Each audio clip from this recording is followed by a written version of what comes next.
sehat. Apa kabar Bapak, Ibu, dan saudara-saudari sekalian? Di awal pekan ini, pemerintah mengabarkan berita baik tentang datangnya vaksin COVID-19 di Indonesia. Vaksin ini merupakan salah satu vaksin yang ditetapkan dari 6 produsen vaksin yang berbeda untuk program vaksinasi di Indonesia mendatang. Namun, atas asas kehati-hatian dan keamanan vaksin yang ketat, maka penggunaan vaksin COVID ini akan menunggu hasil akhir uji klinis fase ketiga dan harus melalui tahap uji dari Badan POM.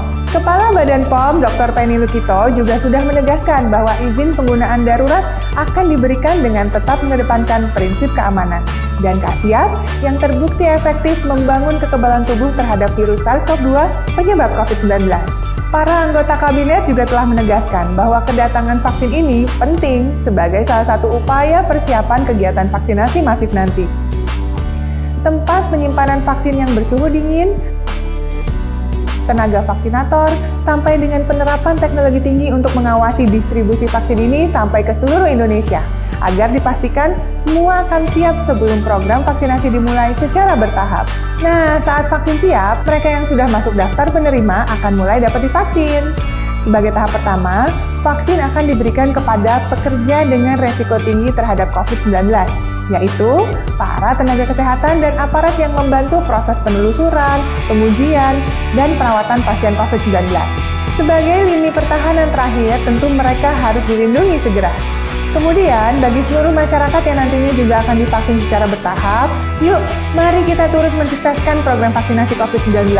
Bersama-sama dengan tetap disiplin menerapkan protokol kesehatan yakni 3M. Sekali lagi, saya tegaskan, vaksin memang sangat bermanfaat sebagai perlindungan spesifik.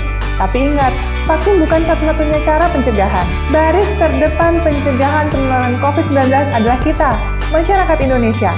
Dengan bersama disiplin memakai masker, menjaga jarak aman, dan mencuci tangan atau 3M yang semuanya dilakukan bersamaan atau dalam satu paket, ditambah dengan mendukung upaya peningkatan tes, penelusuran,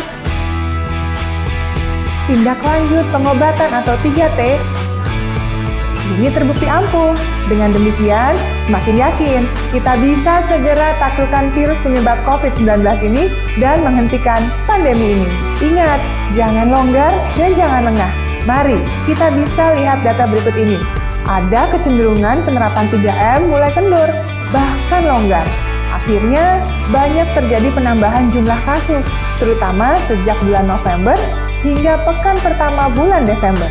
Bapak, Ibu, saudara-saudari sekalian, ketentuan untuk 3M ini bisa kita temui di mana-mana.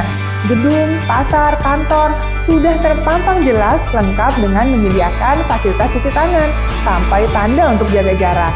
Apalagi soal masker, sudah sebagian besar masyarakat memakai masker saat keluar rumah. Tapi tak dipungkiri masih banyak nih yang salah cara penggunaannya.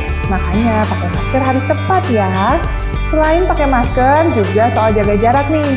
Meskipun masker sudah aman digunakan dengan benar, seringkali dengan alasan kenal, teman, saudara, langsung copot maskernya.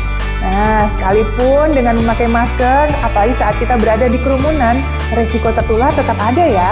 Jadi, hindari berkerumun, apalagi menciptakan kerumunan. Bapak, Ibu, saudara-saudari sekalian, pelaksanaan 3M dengan benar makin menjadi tantangan setelah pandemi berlangsung hampir setahun ini. Apalagi akhir tahun sudah di depan mata. Maka jangan lagi kita menambah kasus baru. Kasus aktif kita semakin tinggi yang saat ini dirawat atau diisolasi. Waspada, fasilitas di rumah sakit itu bisa kewalahan.